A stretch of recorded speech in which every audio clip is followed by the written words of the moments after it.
Les paysans du réseau Semences Paysannes n'ont pas besoin de ces pilules pour leurs champs.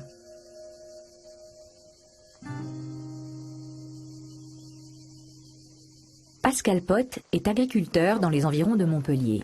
Sa famille travaille depuis longtemps avec Bob Braque de la Perrière. Au milieu d'une forêt, sur un sol sec et caillouteux tapissé de seulement 2 cm d'humus, il cultive des légumes sans aucun traitement. Au début de l'aventure, il y a 13 ans, tous étaient sceptiques. Ces champs n'avaient jamais vu la moindre goutte d'eau. 3 années durant, les plantes ont dû s'acclimater à ces conditions difficiles. Et aujourd'hui, elles prospèrent. Les plantes sauvages, qu'on appelle souvent des mauvaises herbes, mais qui étaient des légumes au Moyen-Âge, elles sont tellement résistantes qu'on n'arrive même pas à s'en débarrasser. Donc je me suis dit, il n'y a qu'à faire la même chose avec les plantes cultivées. J'arrête de faire aucun traitement, je ne fais plus aucun traitement, et elles apprendront par elles-mêmes à résister aux maladies. Bob Braque de la Perrière est enchanté. Les légumes de Pascal ont désormais un plus grand rendement que les variétés hybrides. Les parasites sont rares. Et comme l'a prouvé une étude, ces variétés résistantes contiennent bien plus de vitamines que les hybrides bio, plus fragiles. Pour Pascal Pot, rien de plus logique. Les vitamines renforcent les défenses immunitaires.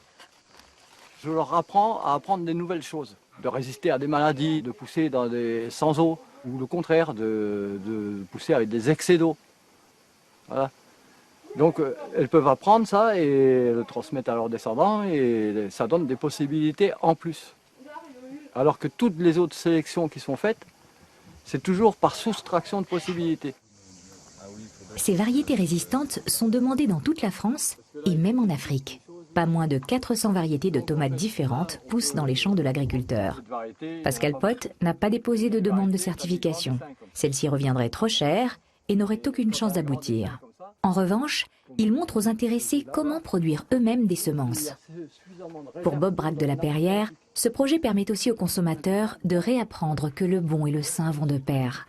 Un consommateur parfois dupé par les grands semenciers. Pourtant c'est tomate et tomate, mais derrière la tomate il y a autre chose. Et là, le côté le plus pervers du système actuel, c'est que voyant l'engouement des consommateurs pour les variétés anciennes, etc., les sociétés qui font des semences industrielles font maintenant de la fausse variété ancienne, qui sont en fait des hybrides, mais qu'ils nomment avec des noms de variétés anciennes. Les variétés anciennes authentiques sont rares. Seuls 10% des certifications concernent des semences biologiques. Des producteurs comme Pascal Pot en possèdent. Mais la législation leur interdit de les transmettre, faisant ainsi le jeu des géants du secteur.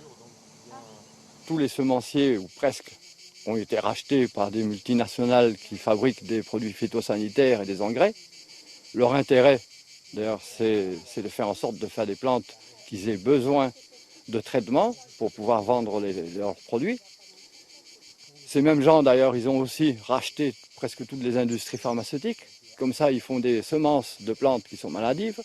Ils vendent des produits de traitement pour les plantes. Et comme ils savent très bien qu'ils empoisonnent tout le monde, après, ils vendent les médicaments. En gros, c'est comme ça que ça tourne.